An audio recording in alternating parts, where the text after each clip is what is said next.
I don't want to be shooting for a number. I want to be shooting for success with my clients.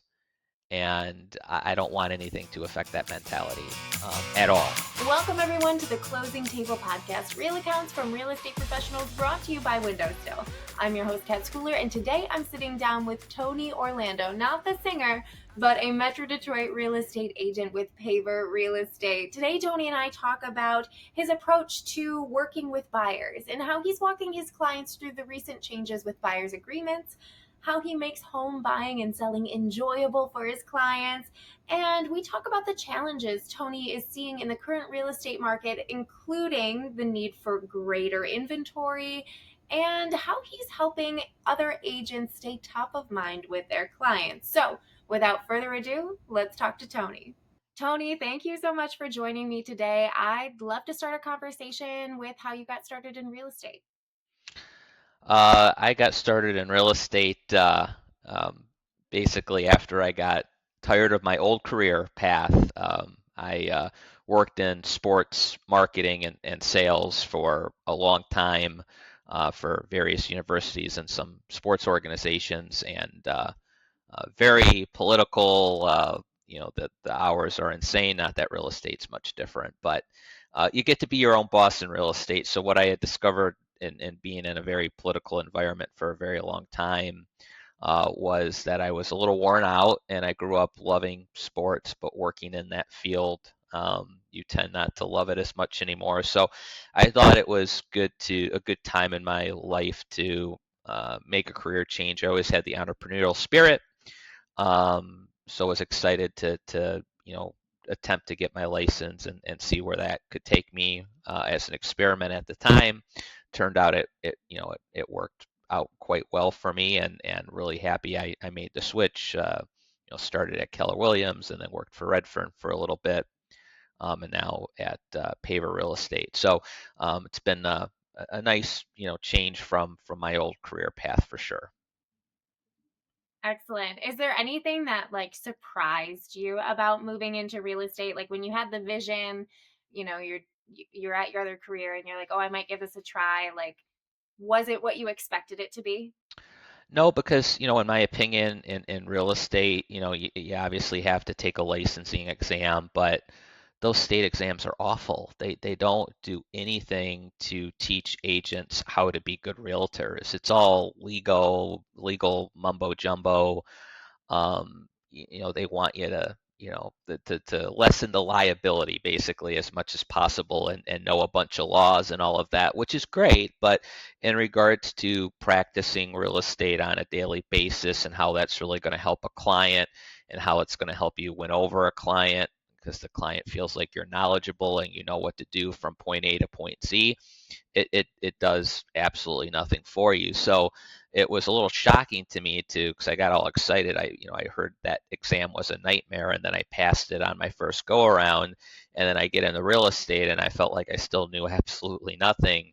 So you really have to build yourself from the ground up, and what I learned was you have to do a lot of deals to learn everything, and even after doing a lot of deals, it's the kind of fun part about real estate is, every transaction's different, every customer personality is different. If you're working with a seller, their personality is different. So every day brings something new and different, and no two transactions are the same. So in that regard, that's a pleasant surprise, because traditional 9 to 5 office jobs can be stale, and one thing about real estate, it's ever changing, whether it be the deals or the customers, or as we're seeing now, the new NAR rules that have gone into effect for realtors. Every day is truly different in that regard. I love that. So you mentioned your clients. So how did you work to building those client relationships, like building your knowledge? Did you have a mentor? Was it more just learning as you go? How did you handle that? Mentors along the way, there was some really good people at KW when I was there that helped mold me. Some great people at Redfin that helped mold me. So I mean, you take on the best of all the knowledge that you learn, and try to take the best pieces of everyone's different strategies. But as you learn, there's there's thousands and thousands of realtors out there, right? And they all have slightly different personalities and approaches as to how they do things. So you really have to take the premise of what people share with you and then adapt it to yourself and your personality and what makes sense for you. So really for me, when I really felt my business starting to boom was when I felt like I could command everything about real estate. Like I could go into a conversation with a client and they were gonna be won over by me basically because I knew my stuff. And I feel like I have a relatively good personality when I interact with people, right? Like if you're low energy and you're just kind of like, really somber and monotone. Even if you relay information well, people might not be listening to it or receptive to it because they're just tuning you out. So, to me, it was always about communication, communication, communication. Communicate well with people, communicate with energy, communicate your value, why people want to work with you. Why you're a knowledgeable market expert, and this is why they should trust you to buy or sell a home. I think that was, really a big takeaway for me, and that's when I really was able to start rocking and rolling because I felt like I could walk into any conversation, and no matter what you asked me, I would have an answer. And once you get to that point, people feel comfortable with you, right? Because this is one of the larger, if not the largest transaction a person will ever have, right? Buying a home. Obviously, selling your home puts a lot of trust into somebody to sell your home.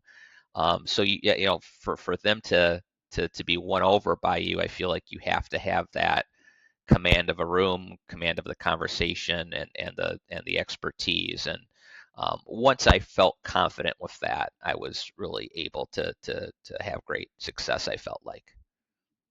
So when you're meeting a client for the first time, um, buyer or a seller, we can talk about both. What kind of information are you trying to gather? What kind of information are you relaying? Like, how does that initial meeting go for you? Yeah, so especially with the new NAR rules now, the requirement where buyers have to sign a buyer agency agreement before ever meeting you or seeing a house. I mean, I guess hypothetically they could meet you and then see the house, but the premise is, they're reaching out to tour, and if they haven't met you yet or know you, they have to sign an agreement before seeing a house with you.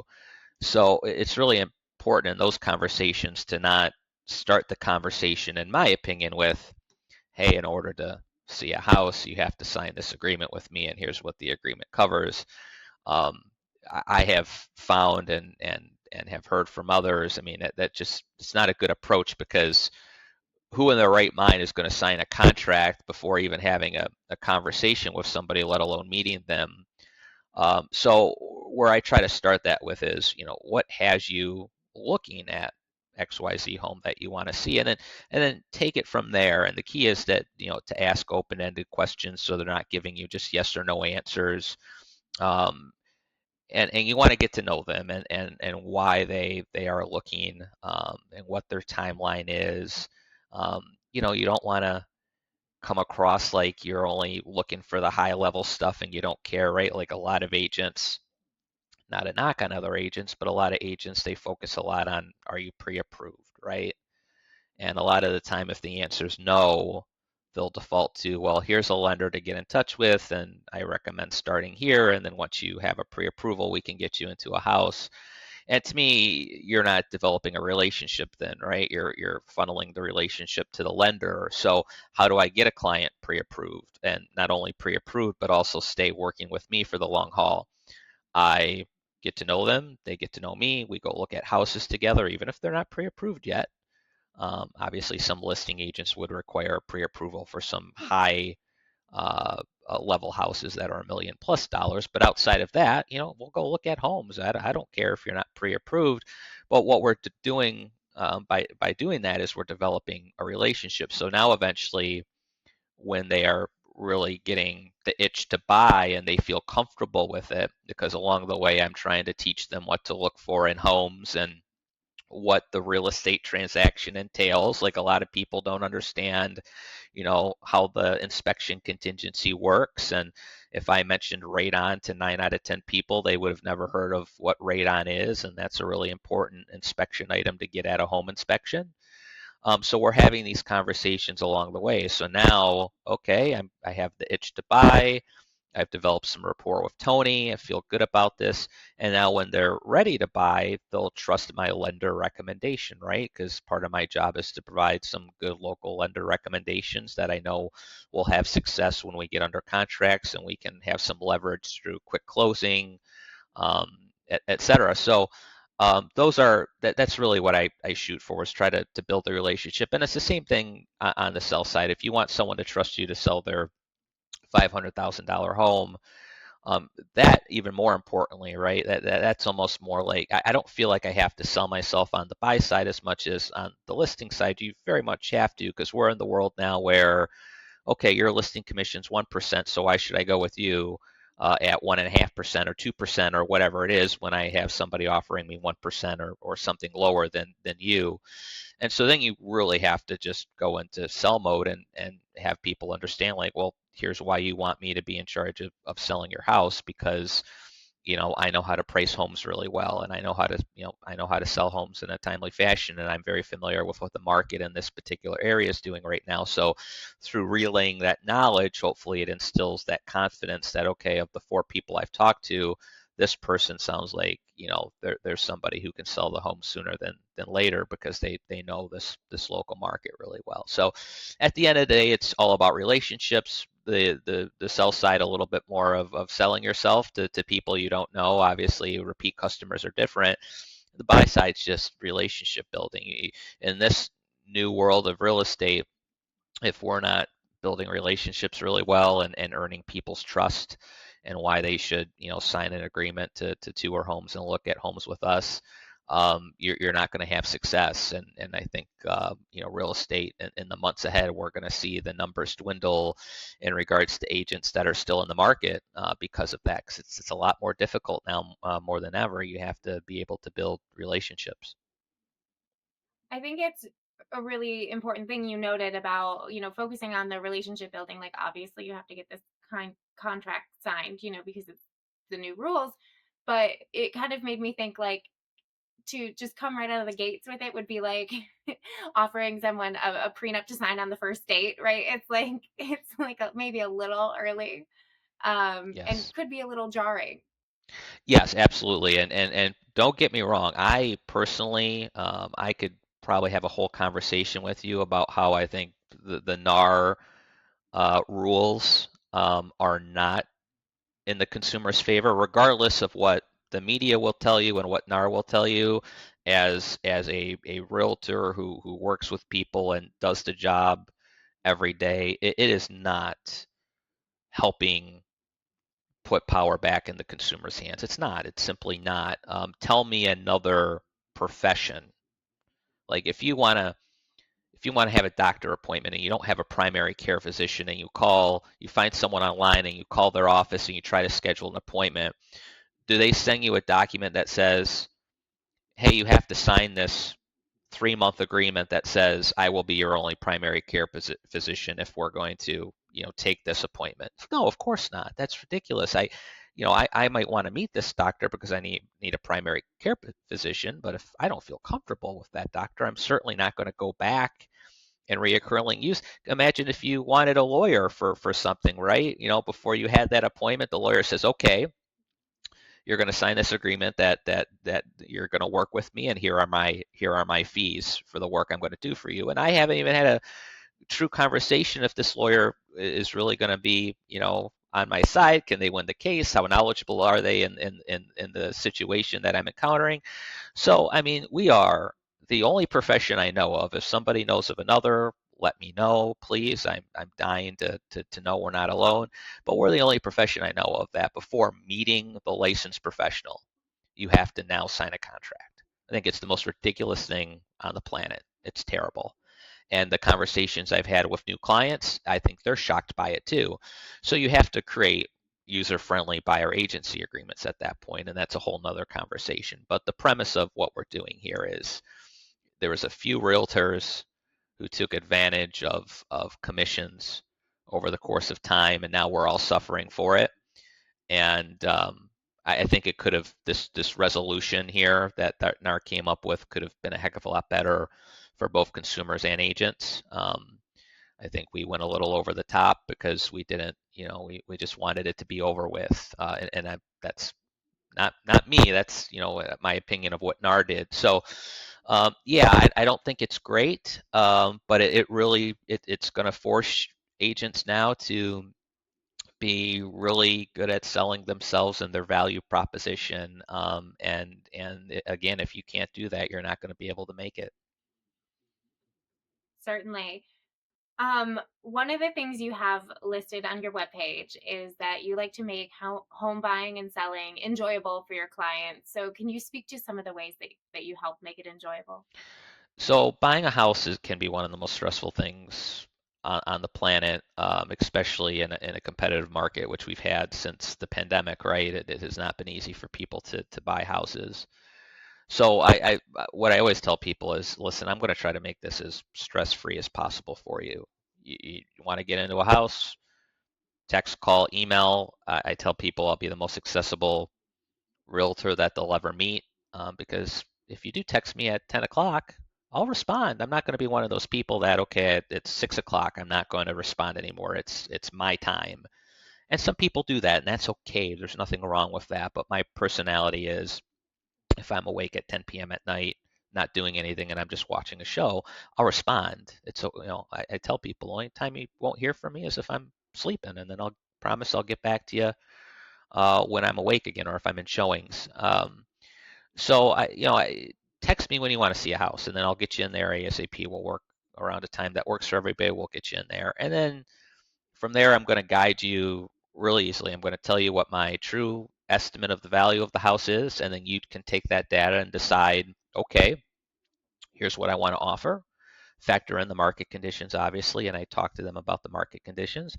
And then I make sure they understand the process A to Z, that they know what an EMD is, that they know what an inspection contingency is, that they know what their outs are in a contract. There is a financing contingency, right? So if they're using a mortgage, hey, if you're overpaying in this market, which so many people are doing, do you truly understand what a full appraisal guarantee is?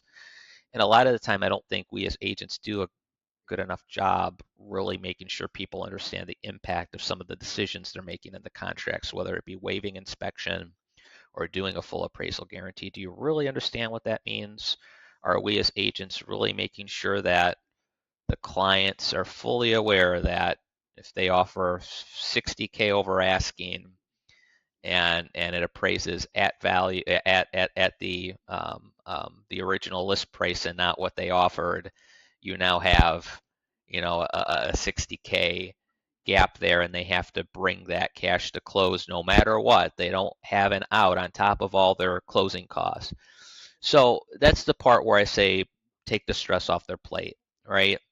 Because if you're comfortable and confident, that knowledge is power, right? So if they feel like they know everything that needs to be done and they're set up for success, now we just have to get them into the house, and I'll do the comps, and then we find an offer price, and then everything else they understand. So now it's just the cadence of submitting those offers. And then once we're under contract, I pride myself. I'm very OCD about organizational stuff in regards to like my work cadence. So, I mean, I will send them immediately a very in-depth email that breaks down like every milestone along the way, and here's what's going to happen, because I want it to be written, right? Verbalizing all of that, oh my gosh, I couldn't imagine people remembering that.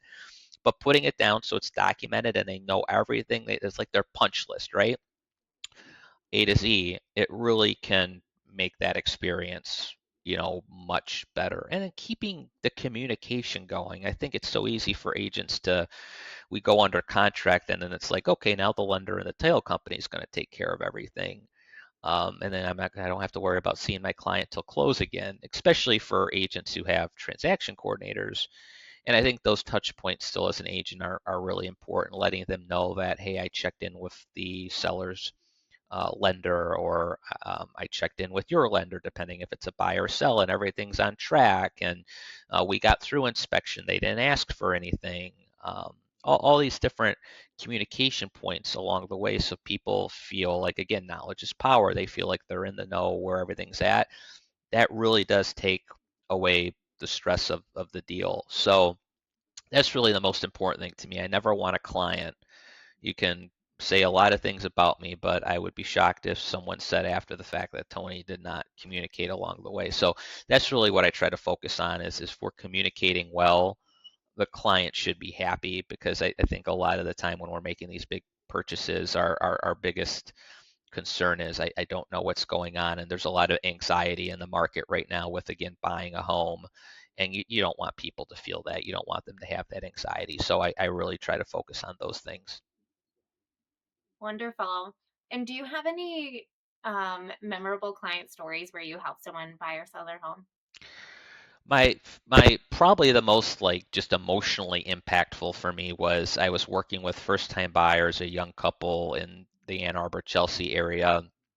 And I think at the time I might have surpassed the record at this point because this was pre-COVID and obviously post-COVID.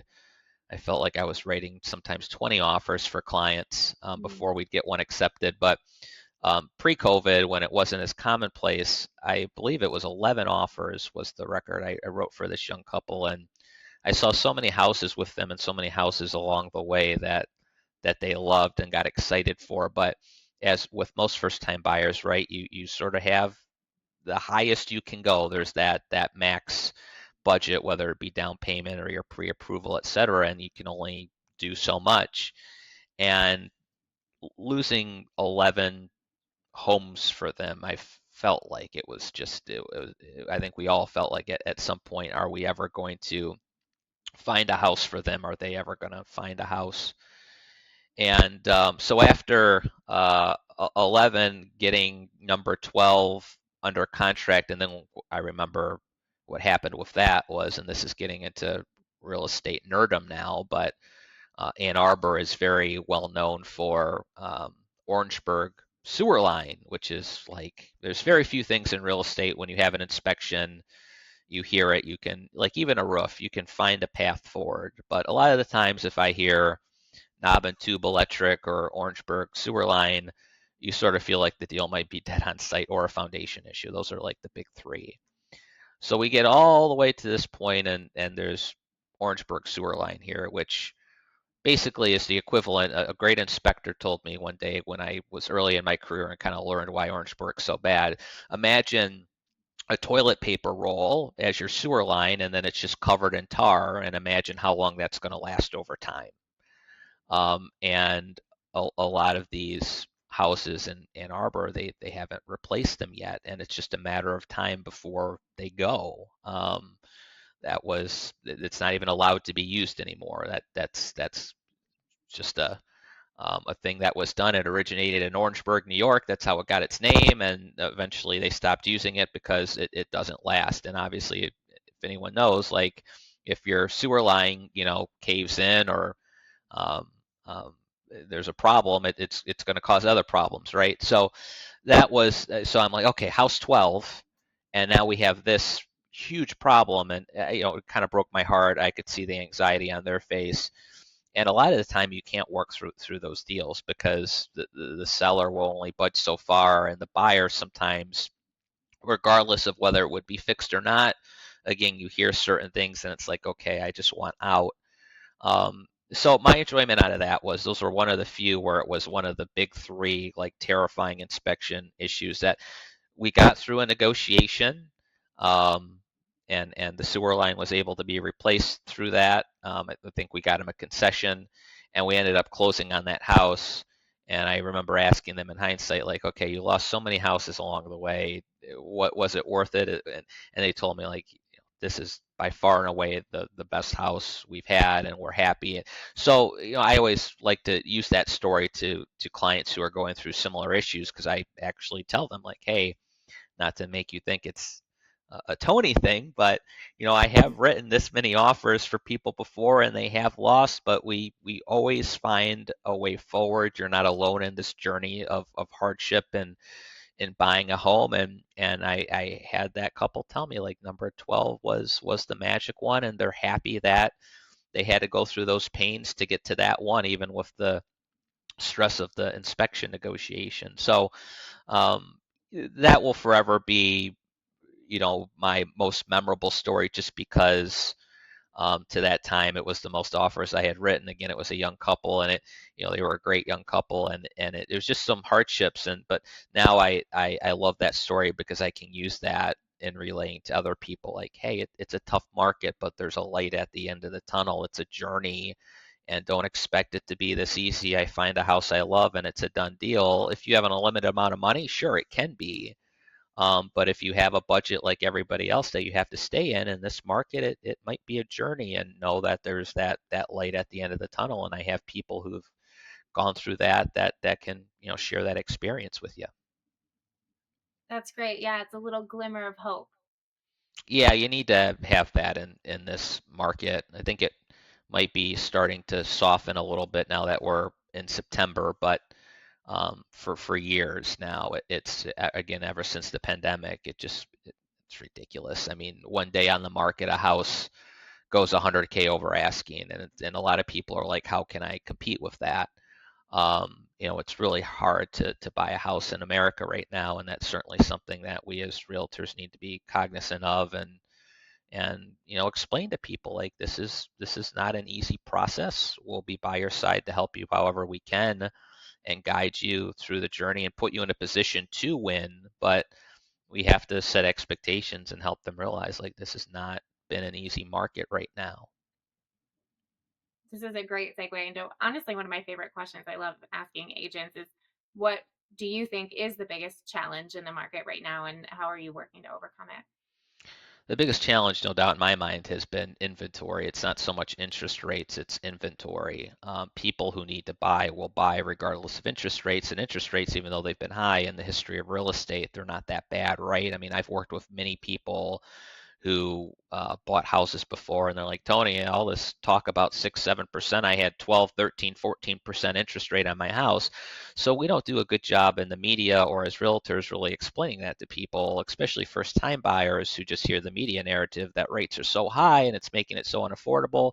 Yes, in comparison to the COVID market, when a lot of people were fortunate to get a 2.5 to a 3.5, sure, but we shouldn't be comparing it to a once in a lifetime pandemic, right? So interest rates aside, the main issue that's causing all the competition and the lack of ability for people to easily buy a house is the lack of inventory, right? Because it's simple supply and demand. If we have little supply and decent demand, you're going to have bidding war, right? So a nice house in Novi comes on the market, and it's like sharks smelling the blood in the water. They are all there immediately because they know how competitive it is, and there's less than a month and a half worth of inventory in that market lately. And so we have to get in there quick. We have to go over asking, and it makes it really hard to win, right? Because you're competing against three, four, five, up to 10 other people a lot of the time. And some people go astronomically high over asking because they can. They know, okay, I've lost three, four, five other houses. I know what it takes now. I'm going to, offer a ridiculous amount of money over ask and do an appraisal guarantee and do no inspection. A lot of people can't compete with that. So the only way we fix that issue is more houses come on the market for sale. And yes, interest rates are part of that, because if interest rates come down, some people who aren't willing to sell right now might end up being willing to sell, right? Like if I have an interest rate of 3% in my house and I know the market's competitive, do I really want to list so I can just take on a 6% interest rate and get into a bidding war on the next house I'm trying to buy? So yes, that is part of the issue. But the bigger part of the issue is we're not building enough homes in this country, and we need more new homes, period. And through that, there will be more options that way when we do have these inventory ups and downs because of interest rates or other things. We have more balanced inventory because, again, simple supply and demand. If there's not enough supply, people are going to start overpaying, and that's when we get into all these issues of affordability. So to me, that is the biggest problem. We just have to get more homes on the market, and once we get there, we'll get back to a balanced market. Because right now, by and large, Metro Detroit, there's outliers, right? Um, but by and large, we've been under 2 months inventory most of the past couple years minimally.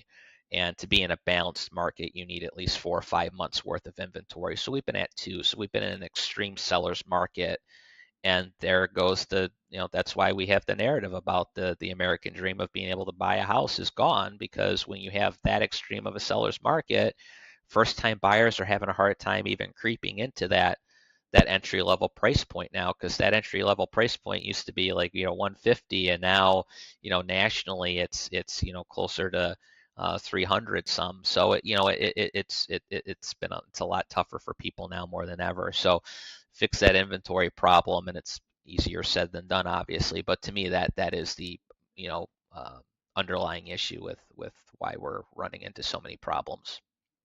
Oh yeah, I've been looking lately, at houses, and yeah, there's maybe 50 houses that, fit the criteria my husband and I are looking for, and really it's not really 50 because it's a very wide net, and maybe half of them don't have a basement, which to some people maybe that's not critical, but to us, it is.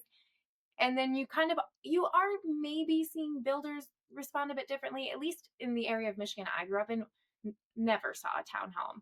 Moved to Atlanta, tons of townhomes. I thought, oh my god, they're so cute, why don't we do this here? And now I see townhomes popping up a lot, and which is maybe an answer to some of this issue, right? Because hopefully they're more affordable, like one would think. Yeah, Not traditionally, always the like a case. townhome today is going to be less affordable than a townhome of 5 years ago. But Yeah. your point is well taken, because they are by and large, in comparison to a single family, the price point should be lower. So more housing like that is actually going to be really important for builders to build. So first time buyers, or even some second time buyers, right? Because again, a new construction inherently is going to cost more. So maybe that new construction price point for a home buyer now is kind of your second home price point, right? Maybe your first home was a 1960s ranch and you were able to get that for 150 because it's an older home. But now you're trying to move into a different city and get a new construction townhouse, and it's 300, and 300 for a new construction home is a great price. You're only probably going to find that with a townhouse, right?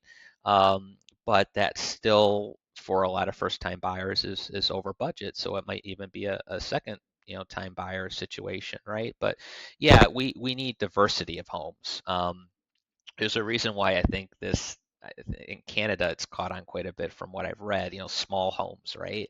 These little Mm. portable small homes that are like 500 square feet, but they're fully updated and movable. And um, it's a clever premise, right? Because you can get those for cheap. You can have everything you want. They can be moved.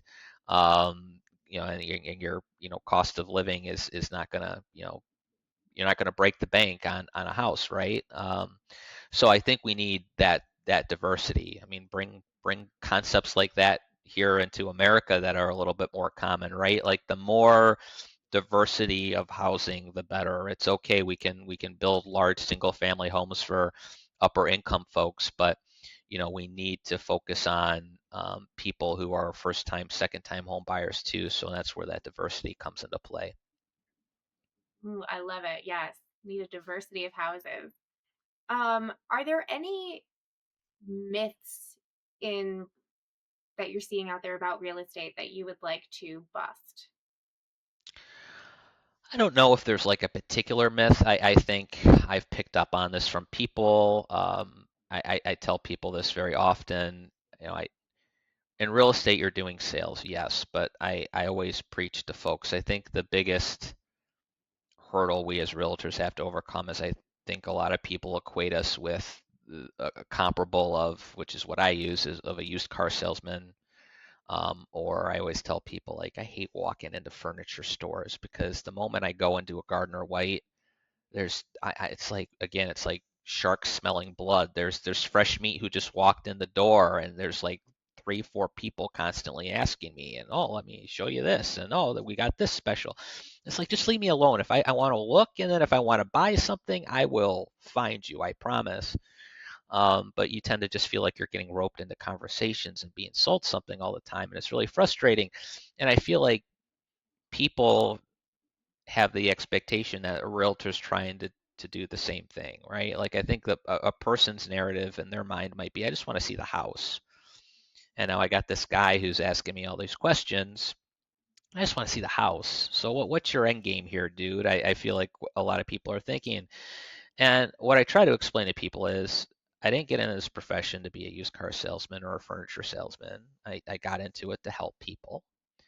And again, we it goes back to what we talked a little bit about earlier. Help people realize like this is the potentially the largest purchase of your life. Do you really not want to have somebody who knows your wants and needs and can explain to you the market conditions and help you hopefully save money through educating you on a few different things? I think that's important for people to know. Like, I'm not here to sell you something. I'm here to help you. And whether that's going to take one day, 1 week, or 1 year, it doesn't matter to me. That's okay. I just want to make sure that the reason why I'm asking these questions is I'm a licensed professional and I can add absolutely no value to helping you achieve this goal if I know nothing about you. So I'm not just going to be a door opener and stand at the front door and let you look at the house and then close the door and lock up. I'm sure you could find somebody to do that for you, but that person certainly is not who you want to write an offer with, because are they really advocating for you at that point? So it's important for me to let people know, like, I'm here to have your back through this really intense, expensive purchase that you're about to, take on. And I'm not here to sell you anything at all. If it was up to me, there would be no, exclusive buyer agency agreement that we have to sign before meeting. And I tell that to people. I'm honest with people. I'm like, it's the law now. I'm not going to lose my license over it. So we have to do this, and here's why. And you explain it to them, and again, you get to know them. But if I didn't have to do that, it would just be, listen, I want to develop a relationship with you. I want to help you. I want you to see like I'm earning your business, and we go from there. So I think there's this inherent, like, that first tour, that first showing people go on. There's this inherent tension because it's like, oh, I got to deal with this person, this real estate agent who's going to sell me a bill of goods and tell me to go over asking, and just have me throw money away. And and it's and that's a probably a justified reputation that happened over time, right? There's a reason why people have certain perceptions about certain facets of certain businesses, right? It's why I have the perception about used car salesmen, because I've never gone to a car dealership and just been left alone to look at cars, right? So I try to overcome that just through being completely honest and transparent with them. And again, it goes back to that relationship development. So I wish we could bust the myth of not all realtors are that way, right? A lot of us genuinely are just there. We got into this business to help. And I've always said, like, if I do a good job just helping people, the benefits to me, like my livelihood and how I can survive and make money, it will happen. It will work out for me. But you have to approach it through the lens of not locking somebody into a contract, or just telling them any number that will secure a contract which you can make money off of, right? You got to be honest, and if they should go under asking, tell them they should go over asking. You don't tell them they should go over asking just because it will for sure get you a house under contract. And I think people need to see that out of us, and have that trust in us. And when they have that trust in us, we won't have that stigma of, being salesmen without morals and ethics, right? And certainly the NAR lawsuit coming into play now. I'm sure most people didn't even know about it, but now everyone knows about it because all the new rules. So that probably further exacerbates, like, oh boy, these people I'm working with were just part of this big lawsuit. Can they be trusted? And yeah, again, where there's some bad eggs, yes, not all of us are bad eggs, and that would be the biggest myth I'd want to bust. Yeah, I think you bring up an important point about kind of you said early in our conversation, having a certain energy, and it's like finding that balance of, right? Like, you don't want to have maybe so much energy that you are coming off as that used car salesman, as that furniture salesperson who's just like giving you your space, but really looking at you, from, like constantly from 50 feet away. It's a little Hmm. much. Hmm. I've been there. But it's funny because I had an interaction with a used car salesman that was so low energy. There was nothing. It could have been the perfect car, but I was like, this guy doesn't care. He doesn't care about me. He doesn't care if I buy this car. Like, I thought maybe he'd get a commission. Doesn't seem like he needs it. Like, I'm gonna go somewhere else. So, I've had both interactions, and I do think there is a sweet spot. Absolutely. People know when you're just going through the motions and doing the bare minimal, they can pick up on it. You don't have to be in a profession to pick up on somebody who's not feeling their job that day, right? And just going through the motions. So you just we pick that up as like a sixth sense we have as humans. And yeah, if I was over the top bombastic, um, I would probably turn away some people because it's like, wow, man, you are too loud and it's borderline obnoxious and just chill a little bit. You got to find that balance, right? It's just like the conversation you and I are having, just a normal conversation. I'm not speaking monotone, but I'm not like all the way up here, right? High pitch. So I think that's what a customer would want to feel on the other side. Just have a conversation with me, and then we'll go from there. And through that conversation, you'll decide like if this is somebody I trust enough or not to help me with whatever the purchase is, whether it be a car or something else. So, Tony, at Paver, you are a team lead. And so I'm curious about in that role, like what are you helping other agents focus on, and how are you helping that team find success? Yeah, it's just really best practice stuff. Having open dialogue about, again, the NAR stuff's big right now. So having open dialogue about the new buyer agency agreements and how those conversations take place and having open dialogue, like what are we doing? What are you saying to people who, if you're doing lead source, outbound lead generation and you have a Zillow lead come in, and Zillow does these instant tours now, right? So an agent picks up the phone and says, okay, I'll take this tour at 5 o'clock tomorrow. And then the customer just gets a message that says it's confirmed. Well, now we have to go out of our way to call the customer still because we know now that we have to get the EBA signed before that tour. So it's not as simple as what it used to be, which is, okay, tour is confirmed. I can just show up and maybe get to know the person there. Now we have to have a actual conversation in advance, and on top of that, have to have an EBA signed. So really having the open dialogue about how we're approaching that. Like if every agent is saying, I'm not having any success and no one is signing these contracts, we got a problem, right? Because now nobody's going to, bring in business and make money and have success. So we, a lot of through that dialogue that we've had, we've tweaked our EBA here and there to make it more user friendly. I think when I say user friendly, I should say consumer friendly, um, and that's increased the success rate, right? A lot of it is, again, knowledge is power. How do you come across as an expert? How do you win people over in now a very, very ultra competitive realtor market too, not just a real estate market, but how do you show that you are the person that this client wants to work with over all the others that they could work with? And so things like, producing a really good CMA in a market that's ultra competitive right now, where pricing is all over the place and a lot of sellers just think, hey, I can offer or I can list it 30, 40K more than it's worth and get it.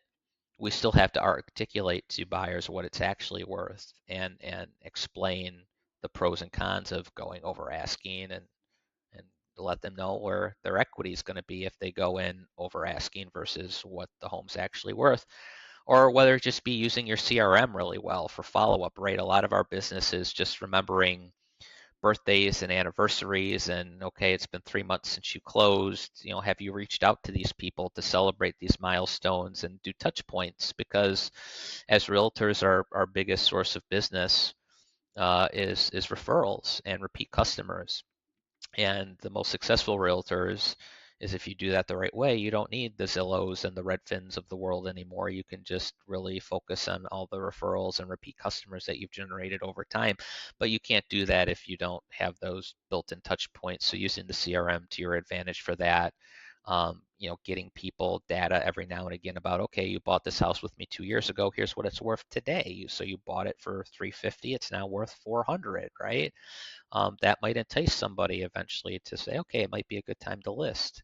sending market updates about what the housing market is doing, what the interest rates are, and that's all CRM tools that agents can use like any sales profession to not only enhance the client experience, but optimize your ability to have repeat clientele over the course of time. The easiest thing people can do is, okay, I bought a house with Tony, but I saw a house I liked on Redfin or Zillow or Realtor.com, and you can just click a button and you'll get connected to somebody else, and you don't remember Tony anymore, right? The only way you remember the realtor you originally bought with is if that realtor continues to touch base with you over time. So to me, it's a combination of all these different facets, whether it be the day-to-day stuff that we're going to run into with the EBAs, best practice stuff like CMAs and using our CRMs.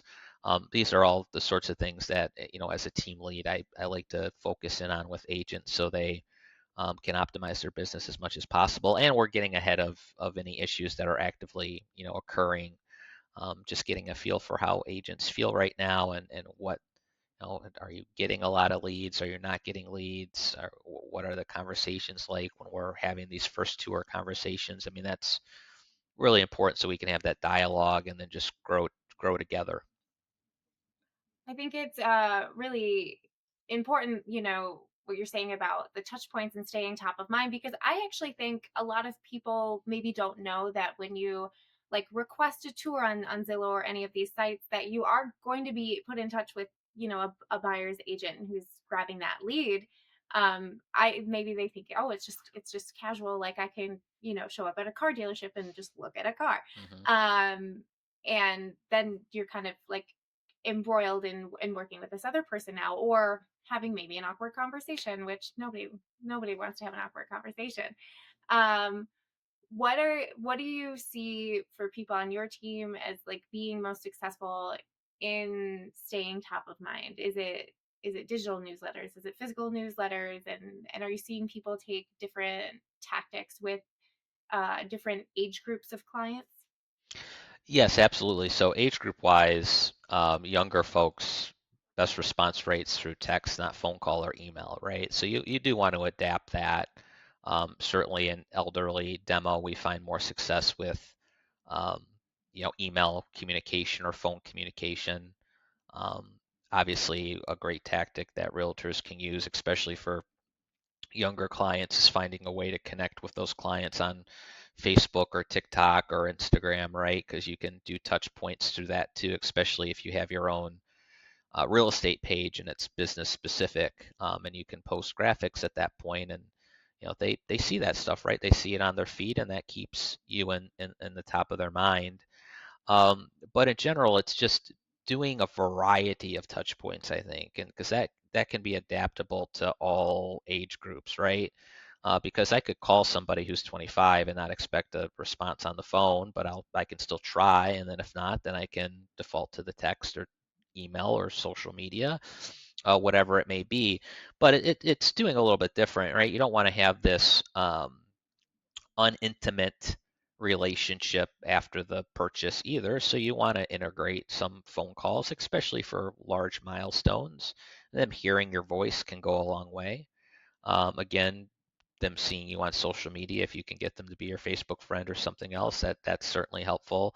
And then knowledge is power, like we've talked about before. So sending out emails that explain what your home's current value is, what the current market conditions are, what interest rates are right now.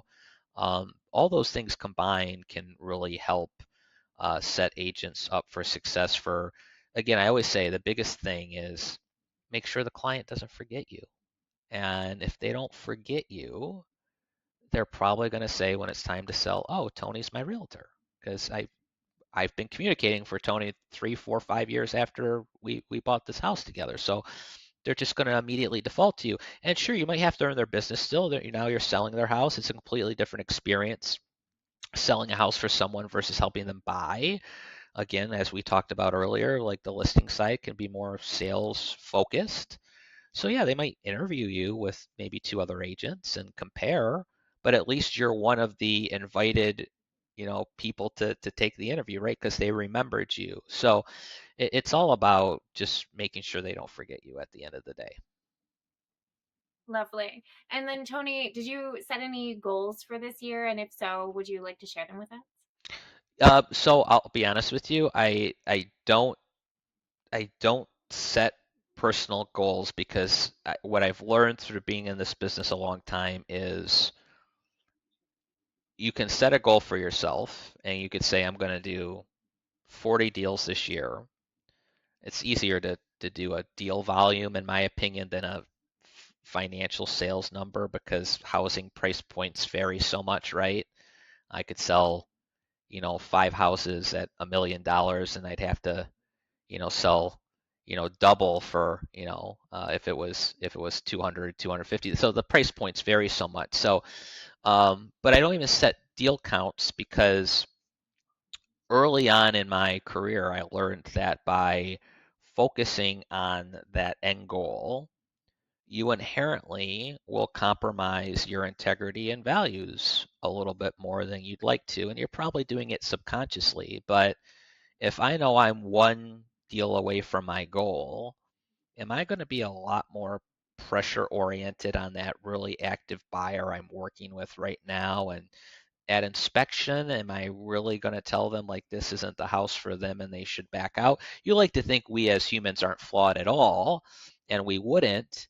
But when you push this number in your head year round and you're one away and it's almost the end of the year and you're at that point of an inspection now, inherently, and I found this in my younger years, I felt like I wasn't being as authentic as I'd like to be. So I don't really focus on the numbers now, and I know a lot of people would look at that in my business and say, "Well, you're an idiot who probably doesn't know what he's doing."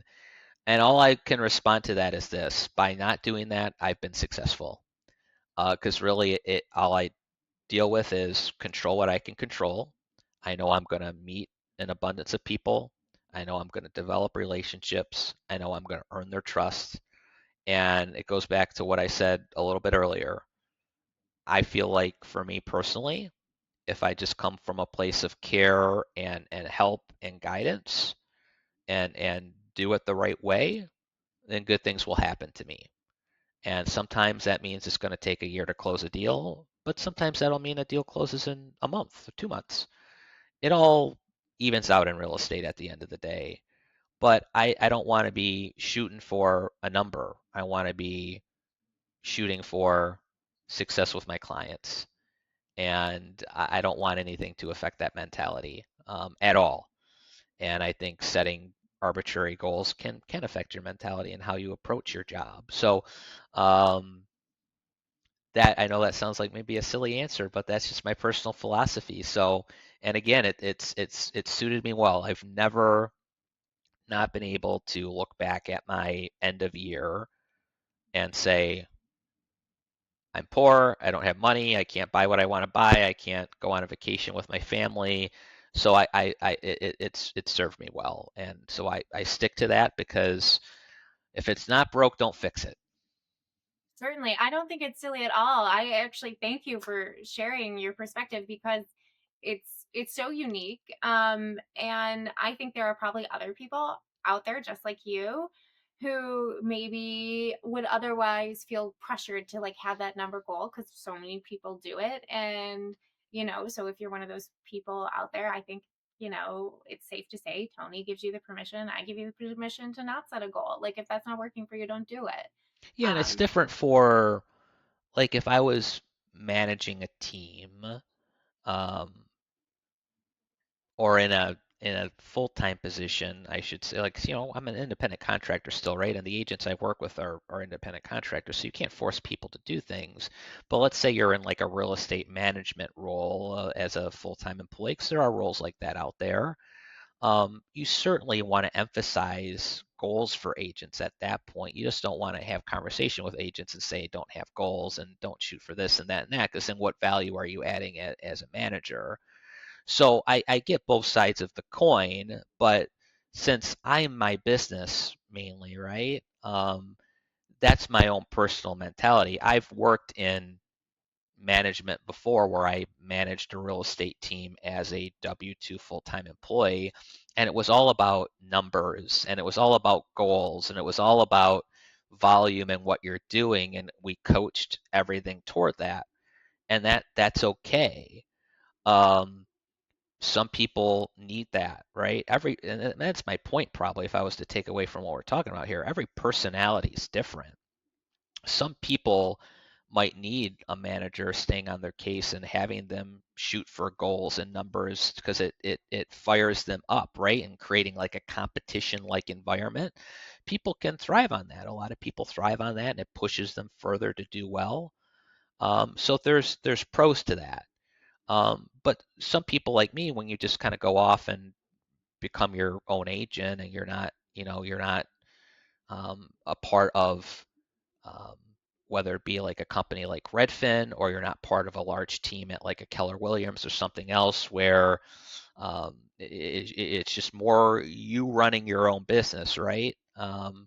That's where you can adapt a little bit and you can choose whether you want goals for yourself and what those goals are and set yourself to those standards, or you can just choose to sort of have a freeing mentality because again, it goes back to why I left my old world and came into real estate. I wanted to be an entrepreneurial spirit, right?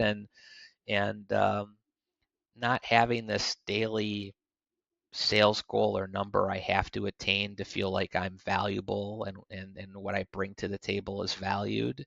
It's freeing in many ways, and I think it can allow people to thrive more when you have that weight of the world off your shoulders. So, but that's my personality. So I think, one of the most important things is everyone has to adapt to what motivates them at the end of the day. Because if you can't be motivated without a goal, you need a goal. You got to have a goal. Um, some people can be motivated with a goal and without a goal, and some need a goal. And so again, it's got to be catered to individual personalities as well. Certainly. And yeah, I think that really is kind of like a full circle moment here, when it's everybody runs their real estate business differently. And I think the beautiful part of having these conversations and hearing how someone else runs their business is maybe you hear something you like and maybe you incorporate it. Maybe you hear something you like and you try to incorporate it and it doesn't work. I think, just like every one of us has a unique personality, every person who's running their independent real estate business is going to run it slightly differently than another agent, and that's the beauty of being an entrepreneur. Yes, I mean that's why we got into this business. If you don't feel like an entrepreneur and yeah, if you don't feel like an entrepreneur and you're in real estate, um, something's wrong. Something went wrong.